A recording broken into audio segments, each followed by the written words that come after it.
Hoy, en Historia Forjada, vamos a contar una historia tan absurda que parece inventada, pero no lo es. Imagina que mueres, te entierran, y meses después alguien te desentierra para llevarte a juicio. Te sientan en un trono, te visten con tus mejores galas y un tribunal entero te acusa, aunque estés muerto, pero que muy muerto. Esto ocurrió en Roma, a finales del siglo IX. El acusado era un papa, el juez, otro papa, y el juicio pasó a la historia con un nombre difícil de superar: el Concilio Cadavérico. No fue una broma, no fue una leyenda, fue el resultado de una ciudad dominada por intrigas, venganzas y gente con demasiado poder y muy poco sentido del ridículo. Hoy vamos a ver cómo la política convirtió un cadáver en enemigo público.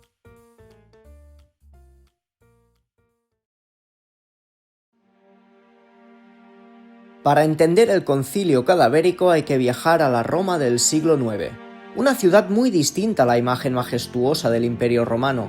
Roma ya no era el centro del mundo, pero seguía siendo el centro del poder espiritual de Occidente. El problema es que ese poder estaba rodeado de caos. A finales del siglo IX, el papado vivía uno de sus periodos más oscuros. Los papas no gobernaban décadas, duraban meses o a veces incluso semanas. Las grandes familias nobles romanas luchaban por controlar el trono papal, usando alianzas, traiciones, sobornos y, cuando hacía falta, violencia directa. El papa no era solo una figura religiosa, era un actor político de primer nivel. Coronaba emperadores, legitimaba reyes y controlaba territorios en Italia. En este contexto, el papado se convirtió en un premio, y cada nuevo papa solía ajustar cuentas con el anterior.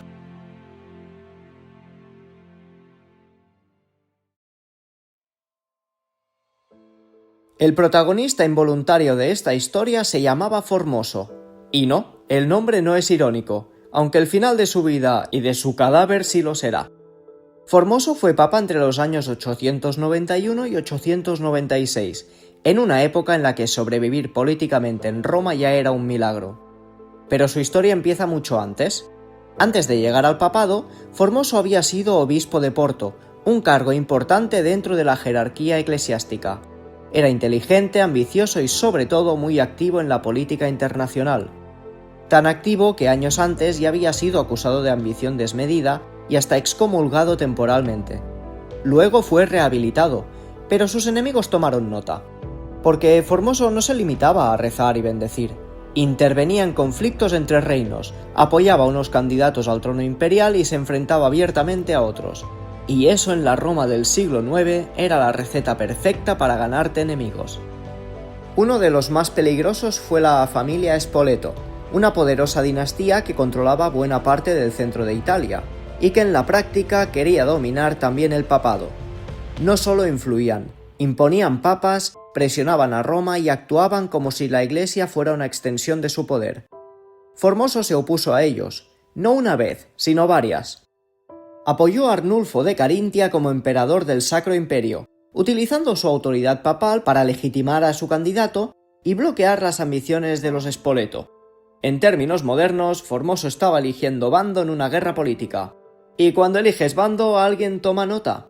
De hecho, Formoso ya había sido acusado en vida de cosas muy graves, como antes hemos dicho, ambición desmedida, abandonar su diócesis y violar leyes canónicas. Acusaciones que, curiosamente, volverán a aparecer cuando ya no pueda defenderse. En abril de 896, Formoso muere, y durante unos meses parece que todo ha terminado.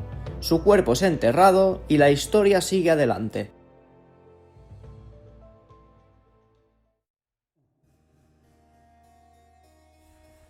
En el año 896, apenas unos meses después de la muerte de Formoso, el papado cambia de manos. El nuevo papa es Esteban VI o Esteban VII según la numeración, y es que la confusión viene de un papa Esteban anterior que murió antes de ser consagrado, pero lo vamos a conocer en este vídeo como Esteban VI. Y era un hombre profundamente ligado a la familia Spoleto, y aquí está la clave de todo, porque Esteban no llega al papado por casualidad. Llega impulsado por la misma facción política que Formoso había intentado frenar durante años. Para Esteban VI, Formoso no era solo un papa anterior, era un enemigo político un obstáculo y sobre todo el responsable de haber legitimado a un emperador rival. Esteban hereda un papado profundamente dividido. Roma está partida en bandos, y el poder del papa depende más de alianzas familiares que de la autoridad espiritual. Y Esteban tiene un problema. Mientras Formoso siga siendo recordado como un papa legítimo, todas sus decisiones siguen siendo válidas. Las coronaciones, los nombramientos, las excomuniones, etc. Y eso incluye decisiones que perjudican directamente a quienes ahora controlan Roma. Así que Esteban toma una decisión radical. No basta con desacreditar a Formoso, no basta con criticarlo. Hay que borrarlo, declararlo ilegítimo, anular su papado, y para eso Formoso tiene que ser juzgado, aunque esté muerto, pero que remuerto. Así que Esteban ordena algo sin precedentes: exhumar el cadáver de Formoso, vestirlo con las ropas papales, sentarlo en un trono y someterlo a un juicio público, no como símbolo, sino como acusado real. Y la acusación principal es clara. Formoso habría violado el derecho canónico al abandonar su diócesis de Porto para convertirse en papa. Una acusación técnicamente válida, pero muy conveniente. En realidad el juicio no va de leyes, va de poder, de reescribir el pasado para controlar el presente. Y lo más inquietante es que nadie detiene a Esteban, ni cardenales, ni clérigos, ni el pueblo romano, porque en esa Roma convulsa el miedo pesa más que el sentido común. El escenario ya está preparado, el tribunal se convoca, el cadáver es sacado de su tumba y lo que está a punto de ocurrir pasará a la historia como el juicio más macabro jamás celebrado por la Iglesia.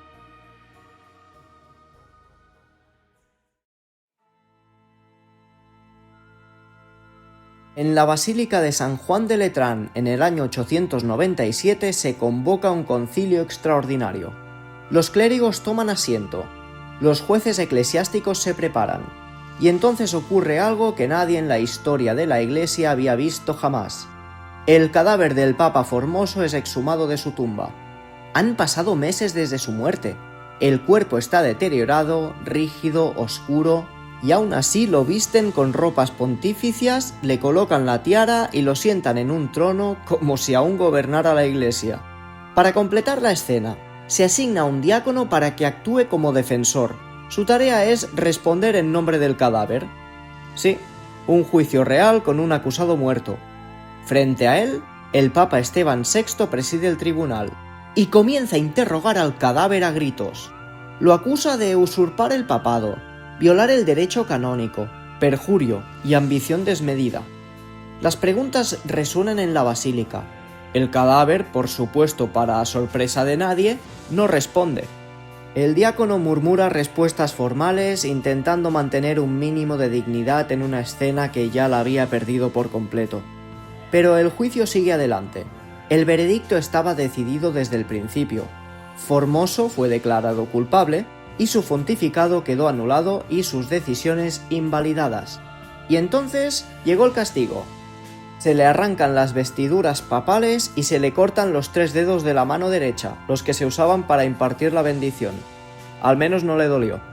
Como si así pudiera deshacerse lo que ya había ocurrido. Finalmente el cuerpo es retirado de la basílica y enterrado en una fosa común. Pero ni siquiera eso basta. Poco después, el cadáver es desenterrado de nuevo y arrojado al río Tíber, como si Roma quisiera borrar a Formoso de la memoria y del mundo físico. Lo que Esteban VI no entiende es que acaba de cruzar una línea invisible, porque una cosa es la intriga política, y otra muy distinta, juzgar a un cadáver ante toda la Iglesia.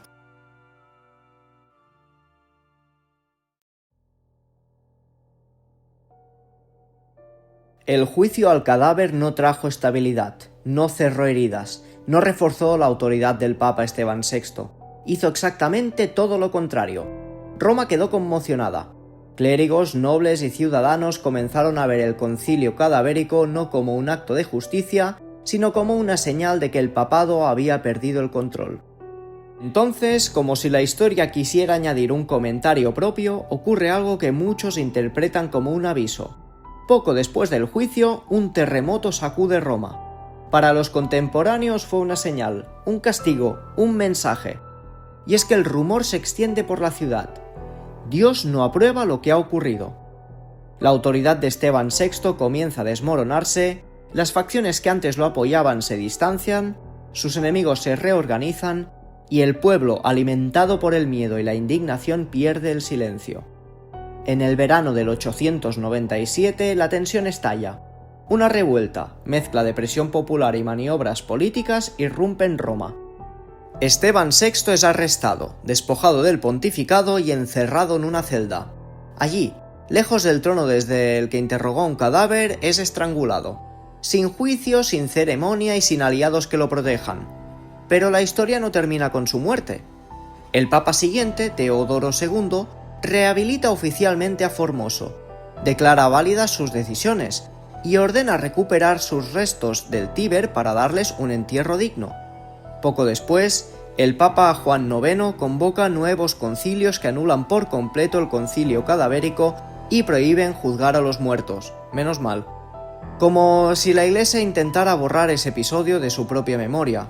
Pero ya era demasiado tarde. El juicio al cadáver se convirtió en símbolo de una época marcada por intrigas, venganzas, luchas de poder y un papado atrapado en la política más cruda. No fue un acto religioso, fue una guerra de poder disfrazada de juicio divino.